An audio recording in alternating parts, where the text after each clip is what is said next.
नमस्कार, मैं हूं राम किंकर, हाजिर हूं एमसीडी की राम कहानी को लेकर। राजधानी दिल्ली में दिल्ली की साफ सफाई, उसे स्वच्छ बनाने और सुंदर बनाने का काम दिल्ली नगर निगम का है।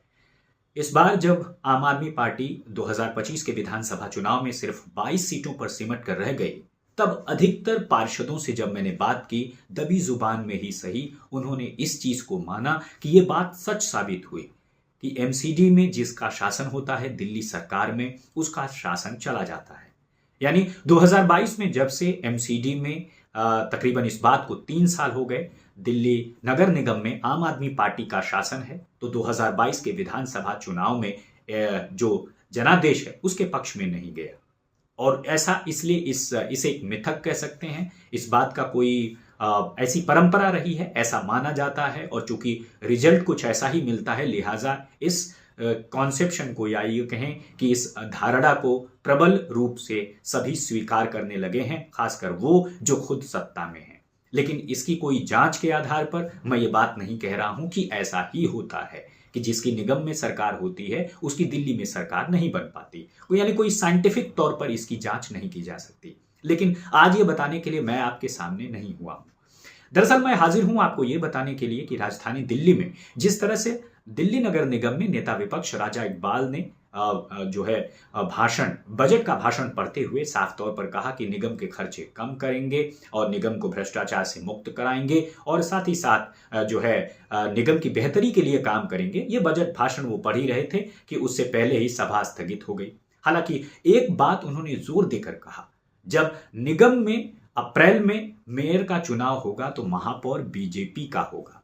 अब महापौर बीजेपी का होगा नहीं होगा ये मैं खुले तौर पर नहीं कह सकता, लेकिन इतना जरूर है कि पर्याप्त संख्या बल बीजेपी के पास है, या यूं कहें कि सत्ताधारी आम आदमी पार्टी से ज्यादा संख्या बल है, क्योंकि बदली हुई राजनीतिक परिस्थितियों में जो मेयर के चुनाव में वोटर होते हैं, यानी कि पार्षद तो होते ही होते हैं, सांसद और विधायक भी वोट करते हैं, तो जाहिर तौर पर उसका आम आदमी पार्टी इस वक्त अल्पमत में है, लेकिन बीजेपी इस वक्त बहुमत में है। हालांकि आधिकारिक तौर पर अभी न बीजेपी ने ऐसा कोई दावा पेश किया है, और साफ तौर पर मुझे लगता है कि वह अभी इंतजार करेगी कि मेयर का चुनाव हो और उसके बाद अपने स्तर पर वो चीजें सियासी रूप में आगे की तरफ ले जाएगी। लेकिन मुद्दा ये भी नहीं है। मुद्दा यह है कि अगर राजा इकबाल कहते हैं और ऐसा होता है, तो दिल्ली नगर निगम में जो प्राथमिक तौर पर मुख्य बदलाव होगा वो क्या होगा? सबसे बड़ा बदलाव यही है कि दिल्ली सरकार दरअसल 6,000 करोड़ रुपया जो है हर फाइनेंशियल ईयर में 3 महीने में वो देती है।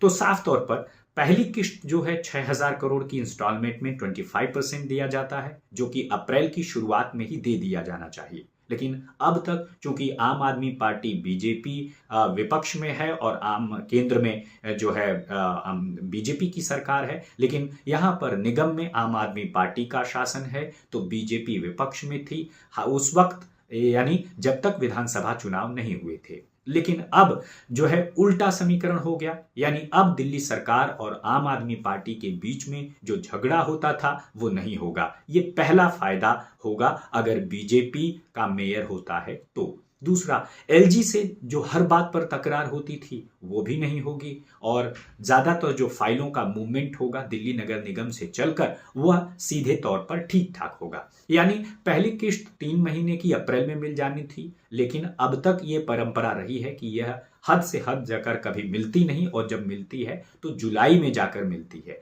यानी कि साफ तौर पर इसका सीधा सीधा असर निगम के उन कर्मचारियों पर पड़ता है, तकरीबन 1.5 लाख कर्मचारियों पर पड़ता है जो कि सैलरी पर डिपेंड होते हैं। तो उनकी सैलरी लेट हो जाती थी, एलजी से बार बार झगड़ा होता था, तो अब ये नहीं होगा। दूसरी किश्त में 50% 6,000 करोड़ रुपए का जाता है, और तीसरी किश्त में तकरीबन जो है 25% ये पूरा का पूरा चला जाता है। तो सैलरी टाइम पर मिलेगी, टाइम पर फंड आ जाएगा, जो कर्मचारी हैं उनको ठीक ठाक जो है सहूलियत मिलेगी। और सबसे बड़ी बात है, इस वक्त अगर आप कमिश्नर की बात करें तो कमिश्नर चूंकि केंद्र का नुमाइंदा होता है, तो अगर अलग शासन होता है, यानी आम आदमी पार्टी एमसीडी में है, बीजेपी अगर दिल्ली सरकार में है, तब तो कोई दिक्कत नहीं होगी, क्योंकि वो केंद्र का प्रतिनिधि है। दिल्ली सरकार से कोई भी फाइल ले आने में या उसे पास कराने में दिक्कत नहीं होगी। लेकिन आप एमसीडी की एक और खासियत देखिए, या इसका दुर्भाग्य भी कह सकते हैं, कि एक कमिश्नर की रैंक जो कि सेक्रेटरी के लेवल की होती है दिल्ली नगर निगम में, उसे सिर्फ और सिर्फ फाइनेंशियल पावर 5 करोड़ की होती है, जबकि यही अगर सेक्रेटरी केंद्र का होता है तो उसकी जो फाइनेंशियल पावर 100 करोड़ की होती है। तो कुल मिला यानी कि 100 करोड़ का प्रोजेक्ट है तो केंद्र का सेक्रेटरी अपने हाथ से दस्तखत करके साइन करके उसे पास कर देगा, वो प्रोजेक्ट पास हो जाएगा। लेकिन कमिश्नर चाहकर भी 5 करोड़ से ऊपर का कोई भी प्रोजेक्ट या टेंडर उसे स्वीकृति नहीं दे सकता, या उसकी फाइनेंशियल पावर सीमित हो गई है। तो जो हमारे एमसीडी के सोर्स हैं वो साफ तौर पर कह रहे हैं, तमाम जो अधिकारी हैं वो कह रहे हैं कि दिल्ली को विकसित बनाने के लिए, विकसित दिल्ली का जो संकल्प लेकर बीजेपी आई थी, दरअसल उस संकल्प के बतौर वह कमिश्नर की फाइनेंशियल पावर को भी बढ़ा सकती है। यानी कमिश्नर का ओहदा तो बड़ा होता ही होता है, लेकिन उसकी फाइनेंशियल पावर 5 करोड़ से बढ़ाकर 100 करोड़ रुपए की जा सकती है।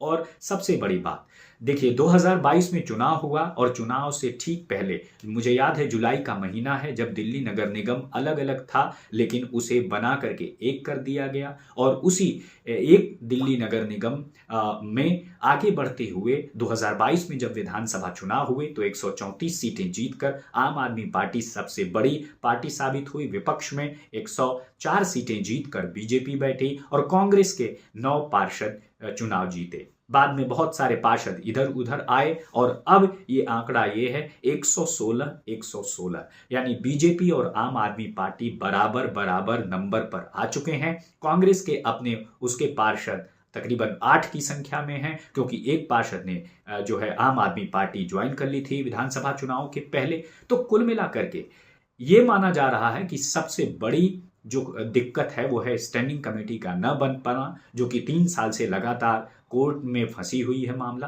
तो वह भी बन सकता है।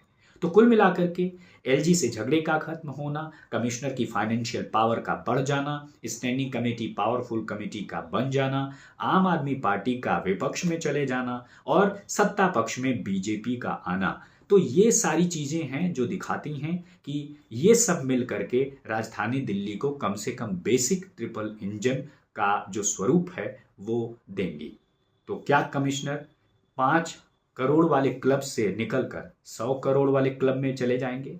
अब ऐसा होगा नहीं होगा ये देखते हैं, जब तक इसका औपचारिक ऐलान नहीं हो जाता है। लेकिन हमारे सूत्र कह रहे हैं कि आने वाले दिनों में कुछ ऐसा ही हो सकता है। नमस्कार।